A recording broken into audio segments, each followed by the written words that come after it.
할렐루야. 우리 고난주간을 맞아서 새벽에도 우리 영상으로 이렇게 뵀는데 또 우리 수요 예배 때 여러분들을 또 영상으로 뵙게 돼서 참으로 감사를 드립니다. 이렇게 교회에 주중에도 나와 있다 보면 간혹 우리 연세 드신 권사님들이 너무 오랫동안 교회를 못 와서 헌금을 가끔 드리러 오시는 분들이 계십니다. 또 궁금한 마음에 교회를 와보시는 그런 분들이 계세요. 그러면 권사님들이 오셔서 그렇게 말씀하십니다. 목사님, 영상으로 계속 잘 보고 있습니다. 이렇게 말씀하세요. 그러니까 매주 저를 보시는 거죠. 근데 저는 여러분들을 볼 수가 없지 않습니까? 너무 보고 싶습니다, 여러분들이. 여러분들은 저를 매주 이렇게 영상으로 보고 있지만 저는 여러분들을 볼 수 없어서 한 분 한 분이 어떻게 지내시는지, 어떻게 계시는지 많이 궁금하고 보고 싶습니다.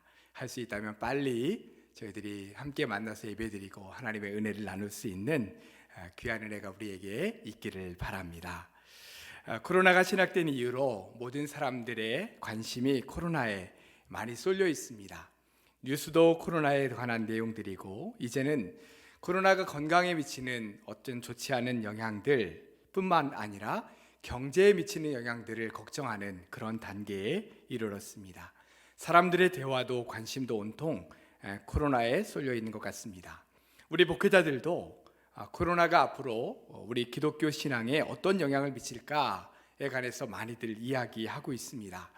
아무래도 긍정적인 영향보다는 부정적인 영향이 많지 않을까라고 하는 걱정부터 시작해서 앞으로 그렇다면 이런 일들이 또 일어날 수도 있고 많이 일어난다면 우리 기독교 신앙에서는 어떠한 일이 있어야 될까? 패러다임의 변화가 필요한 것은 아닐까라고 하는 이런 다양한 이야기들도 함께 나누게 됩니다. 무엇보다 성전에 나오지 못하는 성도님들을 영적으로 어떻게 돌보고 또 어떻게 인도해야 될까라고 하는 부분들에 대한 이야기들을 많이 하죠. 어떻게 하면 예배를 더 잘 드리고 은혜로운 예배를 드리게 할 수 있을까? 우리 어린 자녀들은 예배에 집중하기 어려울 텐데 어떻게 그들에게 예배의 소중함을 깨닫고 예배에 자발적으로 나와서 그 예배를 통해서 은혜 가운데 서게 할까? 이런 것들을 함께 고민하는 겁니다. 하여튼 최근에는 모든 목회적인 대화들이 다 이 코로나로 인해 생기는 현상들에 대해서 어떻게 반응해야 될까라고 하는 이야기들을 많이 하게 되는 것이죠. 오늘 말씀은 이렇게 코로나 이야기로 시작했지만 사람들은 대개 지금 내가 처해 있는 상황이 어떤 상황이고 어떤 현실이냐에 따라서 무엇인가에 집중하게 되고 거기에 온통 신경과 관심이 다 가 있는 그런 경험들을 많이 하게 됩니다. 예를 들면 고3 자녀를 둔 어머니다 라고 한다면 그 어머니는 자녀의 대학에 관한 관심이 가장 많게 될 겁니다. 시험에 관한 정보, 또 대학들에 대한 정보, 자녀들의 건강을 어떻게 잘 돌봐야 될까라고 하는 정보, 뭐 꼭 이런 것들이 아니어도 어쨌든 그 1년 동안은 이 고3 자녀에 대해서 온통 관심과 신경이 다 거기 쏠려 있게 되죠. 또 결혼 정년기에 자녀를 둔 부모라면 자녀의 결혼에 온통 신경이 가 있습니다. 주변 사람들에게 만나기만 하면 괜찮은 사람 있으면 소개시켜달라고 하고, 다른 대화를 나누다가도 자녀 이야기가 나오면 꼭 자녀의 결혼 이야기가 나오게 되는 것이죠. 왜 그럴까요? 온통 거기에 신경이 다 가 있기 때문입니다. 아파트 전세를 살고 있는데 전세 재계약 시점이 다가오면 또 그 아파트에 온통 신경이 갑니다. 직장에서 힘든 일이 있고 부서 이동이 있고 명예퇴직에 관한 이야기들이 떠돌고 그러면 거기에 또 온통 신경이 가게 되는 것이죠. 우리 주변에서 일어나고 있는 모든 상황들, 현실들, 그것들에 우리의 모든 마음과 신경과 관심이 가게 되는 것입니다. 끊임없이 우리의 그것들에게 신경을 쓰게 되고 마음을 기울이게 되는 것입니다. 더 큰 흐름에서 한번 볼까요? 이러한 신경을 쓰고 마음을 쓰는 것, 그보다 조금 더 큰 어떤 관점에서 보면 사람마다 가지고 있는 관심사가 있습니다. 다 다르죠. 어떤 사람은 자녀 교육에 대한 관심이 많습니다. 또 어떤 사람은 사업을 확장하는 일이나 재산 증식하는 일에 관심이 많습니다. 또 어떤 사람은 레포츠나 여가 생활에 관심이 많습니다. 어떤 사람은 조용히 식물을 기르거나 사진을 찍거나 이렇게 조용히 뭔가 혼자 하는 것에 관심이 많습니다. 또 어떤 사람은 다른 사람의 사생활이나 다른 사람의 이야기에 또 관심이 많은 사람들도 있지요. 이런 것은 어찌 보면 아까 우리가 순간순간 우리에게 일어나는 일들에 관심을 갖는 것보다는 조금 더 큰 범위입니다. 어찌 보면 그 사람의 기질, 성향 이런 것과도 더 관심이 더 연관이 많이 있죠. 만약에 좋은 것, 의미 있는 것 이런 것들에 관심을 더 많이 갖는다면 그 사람에게 그것이 유익할 겁니다. 그러나 때로는 하나님의 사람으로서 유익하지 않은 일에 많은 관심을 가진다면 그것은 신앙생활에 큰 도움이 되지 않겠죠.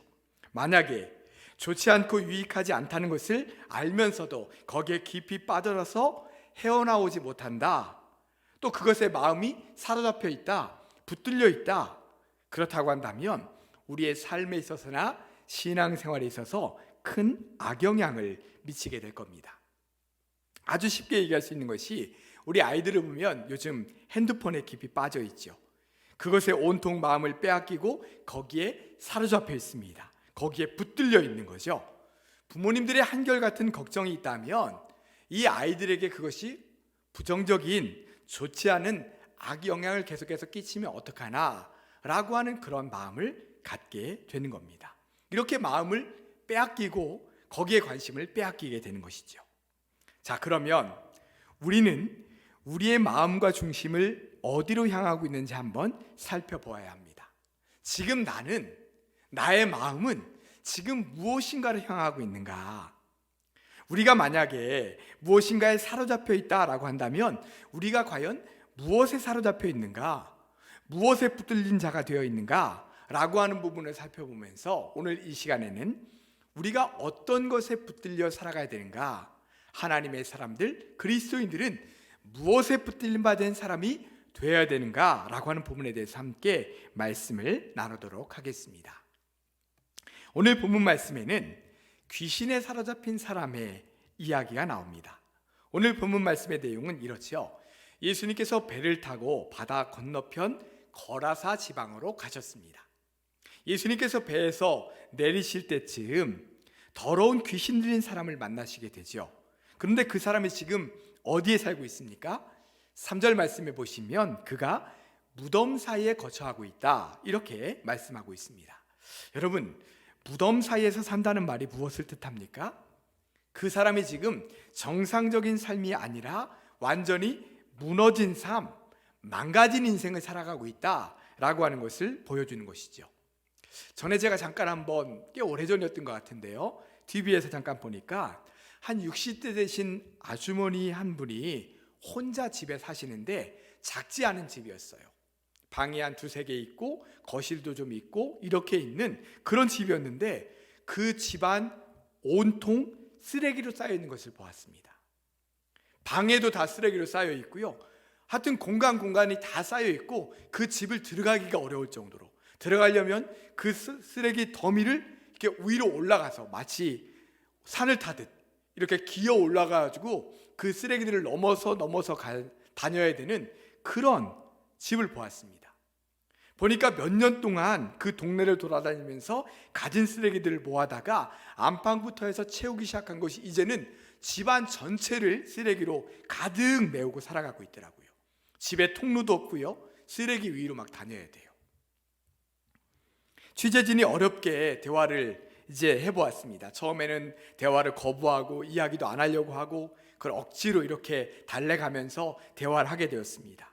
왜 이렇게 되었는가? 어떻게 하다 이렇게 사시게 되었는가? 라고 물으니까 그 아주머니 하시는 말씀이 가족에게 버림받은 상처 때문에 그렇다는 거예요.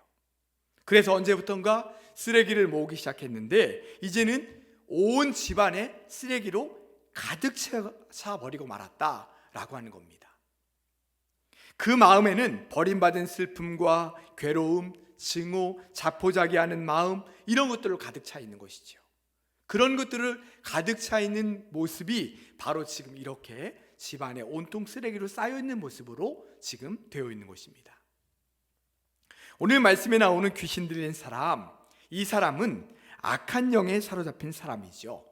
귀신에게 이끌려 다니는 사람입니다. 자기 의지대로 할 수 없는 사람이죠. 귀신이 끌고 다니는 대로 끌려다닐 수밖에 없는 사람입니다. 제정신이 아닌 상태로 지금 무덤 사이에서 지내고 있는 거죠. 또 밤낮 무덤 사이나 산을 떠돌면서 소리를 지르고 돌로 자기 몸을 막 상하게 합니다. 왜 이런 일을 할까요? 귀신이 그를 사로잡고 있으니까. 반대로 이야기하면 그 사람이 지금 귀신에게 붙들려 있으니까 지금 이런 일을 하면서도 자기 인생이 망가졌다는 사실 자체도 모르고 있는 것이죠. 이처럼 귀신 들린 사람은 그 귀신이 그 사람의 몸과 마음과 영혼을 주장하는 겁니다. 그래서 귀신이 이끄는 대로 끌려다닐 수밖에 없게 되는 것이죠. 또한 온전한 몸이나 마음, 정신으로 살지 못하고 비정상적인 생활을 하게 되는 것입니다. 그러니 무엇에 붙들려 산다라고 하는 것, 그것이 굉장히 위험할 수 있다라고 하는 것을 오늘 말씀을 통해서 우리가 알게 되죠. 그런데 여러분, 우리도 무엇인가로 사로잡혀 살던 사람이라는 사실을 여러분 아십니까? 우리도 예수님을 믿기 전에는 사단에게 매여 살던 존재들이었습니다. 사단에게 종로로 타던 죄 가운데 살던 사람이었다는 거예요. 로마서 6장 17절과 18절에 이렇게 말씀합니다. 하나님께 감사하리로다. 너희가 본래 죄의 종이더니 너희에게 전하여 준 바 교훈의 본을 마음으로 순종하여 죄로부터 해방되어 의에게 종이 되었느니라. 원래는 죄의 종이었다는 것입니다. 죄에 이끌려 다니는 사람이었다는 거예요. 사단이 끌고 가는 대로 끌려다니던 그런 사람이었다는 것입니다. 정말 그렇습니다. 믿기 전에 우리의 모습을 한번 생각해 보시기 바랍니다. 우리는 내가 하고 싶은 대로 내 마음대로 살아왔다라고 생각합니다. 내가 하고 싶은 대로 그렇게 살아왔다. 그런데 실제로는 내 안에 있는 욕심과 죄된 본성이 이끄는 대로 끌려다니며 산 것입니다. 그래서 어느 순간인가 나 이거 이제 하지 말아야지 라고 결심하지만 그것이 쉽게 멈춰집니까? 쉽게 고쳐지나요? 많은 남자분들이 예수님을 믿고 싶은데 그래서 믿기 시작하긴 했는데 그래서 끊어야지 하면서도 잘 안 끊어지는 것이 있다고 합니다. 그게 뭘까요? 술과 담배이죠. 분명히 나의 몸에 해로움을 줄 줄 알고 좋지 않다라고 하는 것을 알고 있고요. 내가 정말 예수님을 잘 믿으려면 신앙생활을 한번 제대로 하려면 이거 끊어야지 라고 하는 것을 알고 있음에도 불구하고 끊어지지 않는다는 거예요. 도박도 그렇습니다. 처음에는 아마 재미로 시작했을 거예요. 흥미로 시작했을 겁니다. 그러다가 이제 더 나가면 위험하겠다, 안 되겠다, 내가 그만둬야지 라고 하지만 그게 멈춰지지가 않습니다. 돌이키지가 않는 지경에까지 이르게 되고 결국 파경에 이르게 되는 거죠. 내가 원하는 것 같지만, 내가 원해서 어떤 행동을 하는 것 같지만 사실은 내 마음속 안에 있는 죄된 본성이 원하는 것입니다. 내가 원하는 것 같지만, 그러니까 어떻게 되냐면 죄된 본성에 끌려다니게 되는 것이죠. 처음에는 내가 선택한 것처럼 쉽게 시작하지만 어느 순간인가 그 도를 넘어가기 시작하고 그러다 보면 죄된 본성에 끌려다니는 내 모습을 보게 되는 것이죠. 그리고는 내 의지로 끊을 수 없게 됩니다.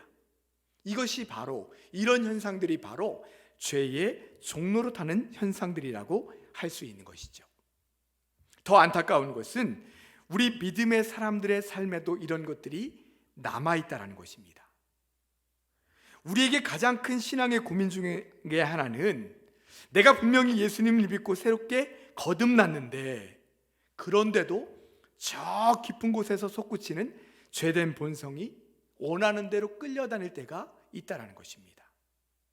내가 분명히 거듭났는데, 내가 예수님의 사람이 되었는데, 내가 이제는 하나님의 사람이라고 분명히 내가 믿습니다라고 고백하는데 여전히 내가 죄된 본성에 끌려다니는 내 모습을 보게 된다는 것입니다. 그래서 이제는 진짜 끊어야지, 이제는 진짜 그만둬야지 라고 하는 내 안에 반복되는 죄, 거듭해서 짓게 되는 죄, 그것을 내가 끊지 못하더라는 것입니다.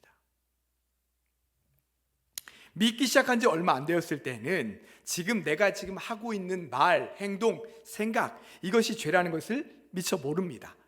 그런데 이제 신앙생활을 하게 되면서 하나님 말씀을 이제 듣게 되고 또 알게 되면서 깨닫게 되면서 이건 하나님께서 기뻐하시지 않는 죄구나 라고 하는 것을 깨닫게 됩니다.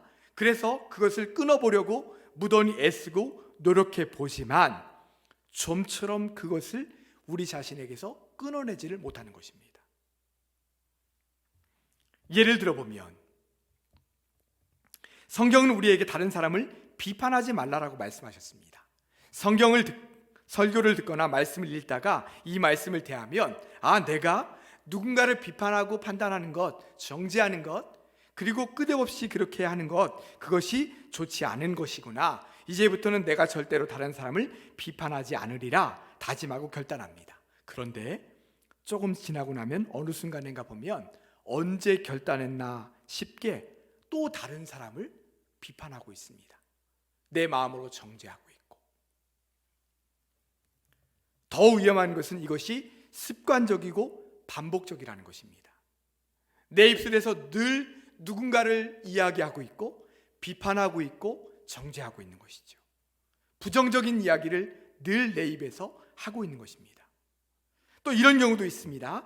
남편이나 아내와 대화할 때 또는 교회 안에서 교회 일을 가지고 여러 사람과 의논할 때 내가 끝까지 항상 다른 사람 말을 잘 듣고 그 사람의 입장에서 한번 생각하고 말해야지, 존중해주는 자세로 말해야지 라고 생각하고 있다가도 서로 의견이 대립할 때가 되면 언성이 높아지고 울컥 치미는 말을 이렇게 내뱉게 되는 경우가 있습니다. 심지어는 상대방의 인격에 상처를 주는 말을 하기도 하지요.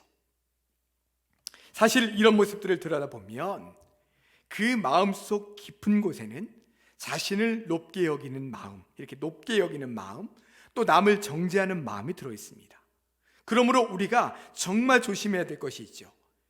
이제는 그만해야지 라고 내가 늘 다짐하고 또 다짐하지만 그게 멈춰지지가 않는 것입니다. 더 큰 문제는요, 사단이 집요하게 우리가 가지고 있는 그 신앙적인 약점, 죄된 본성을 계속 파고든다는 거예요. 그래서 우리를 어떻게든 넘어뜨리려고 한다는 것입니다. 그리고 우리는 부끄럽게도 종종 넘어지기도 합니다. 그리고 내가 또 넘어졌네, 내가 또 졌네, 이렇게 부끄러워하죠. 그러면서 또 한편으로는 회개하게 됩니다. 이렇게 붙들려 있다라고 하는 것을 다른 측면에서 한번 생각해 보도록 하겠습니다. 내가 이렇게 무엇인가에 붙들려 있다라고 하는 부분을요, 앞에서도 오프닝 때 잠깐 말씀을 드렸지만 우리도 자주 무엇인가 우리의 관심과 신경과 마음을 빼앗길 때가 많습니다. 그러면 나는 요즘 무엇에 많은 관심을 두고 있는가 라고 하는 것을 알려면 최근 내가 가장 많이 생각하고 있고 많이 고민하고 있는 것이 무엇인지를 보면 압니다. 또는 요즘 내 입에서 자주 오르내리는 말이 무엇인가를 보면 알지요. 입만 열었다 하면 그것을 이야기한다 라고 한다면 내가 요즘 거기에 관심이 많은 것입니다. 요즘 흔히 하는 말로 거기에 꽂혀 있는 거죠. 거기에 내 신경과 마음이 많이 쏠려 있는 것입니다. 그것이 드라마일 수도 있고요, 돈일 수도 있고요, 아파트일 수도 있고, 선거일 수도 있고, 자녀 교육일 수도 있고, 그 외에 수많은 것들이 내가 지금 이 순간에 거기에 내 마음을 빼앗기는 것일 수 있다는 것이죠. 지금 최근에 내 머릿속에 계속해서 맴돌고 있는 것이 무엇인가, 내가 지금 계속 고민하고 있는 것이 무엇인가 라고 하는 것을 한번 생각해 보라는 것입니다.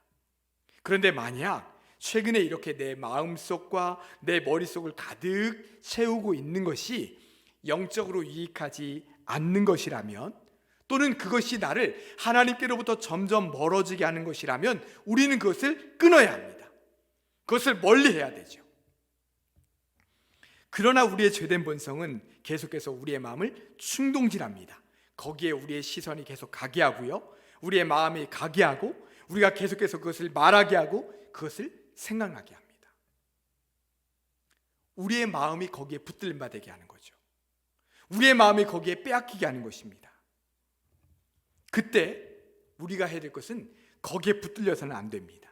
그것을 떨쳐내야 되죠. 그러지 않으면 한참을 지나고 나서야 정신을 차리고 나면 내가 또 여기까지 왔네. 하나님께서 기뻐하시지 않는 일에 내가 또 마음을 빼앗겼네. 내가 하나님께로부터 이만큼 멀어져 왔네. 그때서야 후회하면서 회개하게 되는 것입니다. 그러면 어떻게 하면 매 순간 우리 마음속에 일어나는 이런 죄된 본성에 끌려다니지 않고 예전의 모습으로 돌아가지 않을 수 있을까요? 두 가지 방법을 말씀드리겠습니다. 하나는 성령에 붙들리면 됩니다. 마귀나 사탄에 붙들리지 않고요, 또 우리의 마음의 죄된 본성에 붙들리지 않고 성령에 붙들리면 됩니다. 우리는 예수 그리스도로 말미암아 하나님의 자녀가 되었습니다. 우리는 더 이상 귀신이나 사단의 종이 아니라 죄의 종이 아니라 성령께서 우리와 함께 하시는 하나님의 자녀라는 것입니다. 오늘 본문 말씀에 보면 더러운 귀신 들린 사람이 예수님을 보고 어떻게 하죠? 달려와서 절하며 큰 소리로 부르짖으며 이렇게 말합니다. 더없이 높으신 하나님의 아들이신 예수님, 당신과 나와 무슨 상관이 있습니까? 제발 나를 괴롭히지 마십시오. 이렇게 이야기합니다. 그가 이렇게 말하는 이유는 예수께서 그에게 악한 귀신아, 그 사람에게서 나가라 라고 명령하시기 때문입니다. 그리고 오늘 본문 20절까지의 말씀을 보면 결국 나가게 되죠. 예수님의 명령 한마디에 떠나가게 됩니다. 사단과 귀신은 예수 그리스도 앞에서는 꼼짝도 못하죠. 그러므로 하나님의 영이요 예수 그리스도의 영이신 성령에 붙들려 사는 사람은 이런 죄된 본성에 이끌려 가는 대로 끌려가지 않을 수 있는 것입니다. 과감하게 끊을 수 있는 것이죠. 사도행전 20장 말씀에 보면 이 성령에 붙들린 바 되어 라고 하는 표현이 나옵니다. 성령에 매여 라고 표현하고 있어요. 우리 개역 개정에는요, 그것이 어떤 내용이냐면 사도 바울이 이제 예루살렘으로 올라가면 분명히 죽을 것이다, 큰 핍박을 당할 것이다, 주변에 있는 많은 기도하는 사람들이 이 사도 바울에게 이야기했어요. 그때 사도 바울이 하는 말이 그것입니다. 나는 성령에 매여 내가 가야 될 길을 달려가겠다, 이렇게 고백합니다. 성령에 매여 있는 사람은 죄된 본성에 끌려가지 않는다는 것입니다. 성령으로 충만할 때 성령께서 기뻐하시는 일을 행할 수 있게 된다는 것입니다. 거기에 끌려가지 않고 성령께서 이끄시는 대로, 성령께서 말씀하시는 대로, 성령이 기뻐하시는 길로 온전하게 갈 수 있다는 것입니다. 하나님의 영, 예수 그리스도의 영, 그 성령이 이끄시는 대로 살아갈 수 있다는 것이죠. 그렇기 때문에 첫 번째 방법은 바로 성령에 붙들려야 된다는 것입니다. 사단에게 붙들리지 않고 죄된 본성에 붙들리지 않고 성령에 붙들릴 때 우리가 그 길을 온전히 갈 수 있다는 것입니다. 죄된 본성에 끌려다니지 않는 또 하나의 방법은 하나님과의 만남의 시간을 자주 갖는 것입니다. 제가 이 부분은 정말 많이 말씀드리는 것 같아요. 왜 하나님과의 만남의 시간을 자주 갖는 것이 죄의 본성에 끌려다니지 않을 수 있게 되는가? 여러분, 하나님 앞에 서면 지금 내 모습이 다 드러나게 되어 있습니다. 내 지금 마음속에 있는 마음이 다 드러나게 되어 있어요. 내가 지금 생각하고 말하고 행동하는 것, 또 내가 지금 무엇에 붙들려 있는지 하나님께서 보게 하신다는 거예요. 하나님께서 보게 하십니다. 그리고 그것에서 돌이킬 수 있는 마음을 주시고 돌이킬 수 있는 힘을 주십니다. 내 힘으로는, 내 의지로는 끊어야 되는데 라고 하는 마음만 계속 가지고 있는데 주님과의 만남 속에 그것을 보게 하시고 끊을 수 있는 힘을 주신다는 거예요. 내 힘으로는 안 되는데 하나님께서 끊을 수 있도록, 멈출 수 있도록 도와주시는 것입니다. 어떻게 할 때? 하나님 앞에 자꾸만 나아갈 때, 하나님과의 귀한 만남 속에 내가 자꾸만 갈 때, 내가 주님 앞에 나아갈 때, 내가 주님 앞에 내 마음을 드리고 내 몸을 드리고 내 시간을 드리면서 주님 앞에 함께 나아갈 때 우리 주님께서 그것을 나에게 보게 하시는 거예요. 깨닫게 하시는 거죠.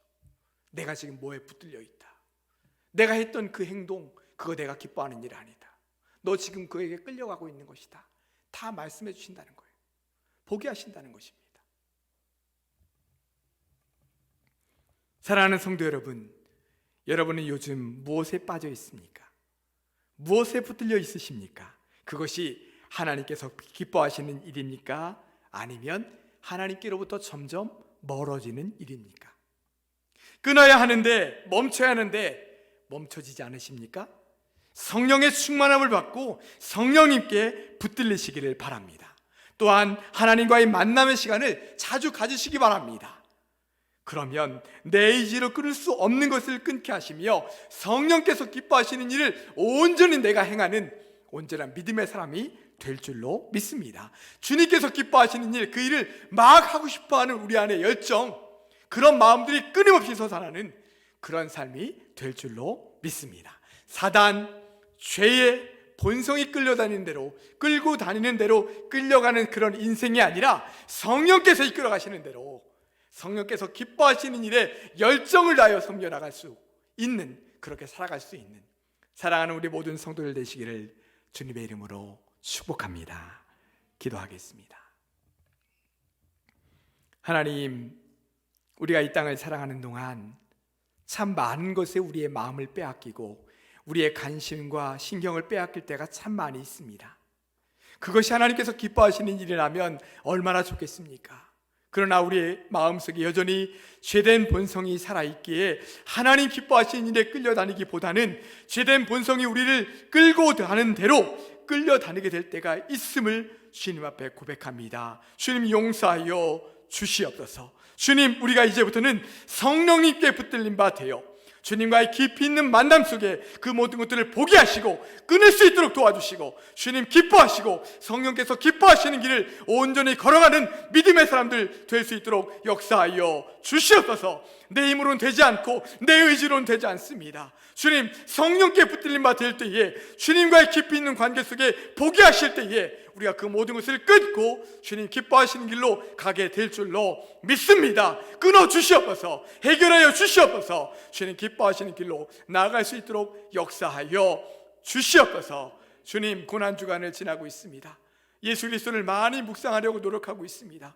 그 시간들을 통해서 우리 자신을 보게 하시고 끊어야 될 것 끊게 하시고 오직 주님 앞에 설 수 있는 아버지 하나님 귀한 시간들 될 수 있도록 역사하여 주시옵소서. 예수님의 이름으로 기도드리옵나이다. 아멘.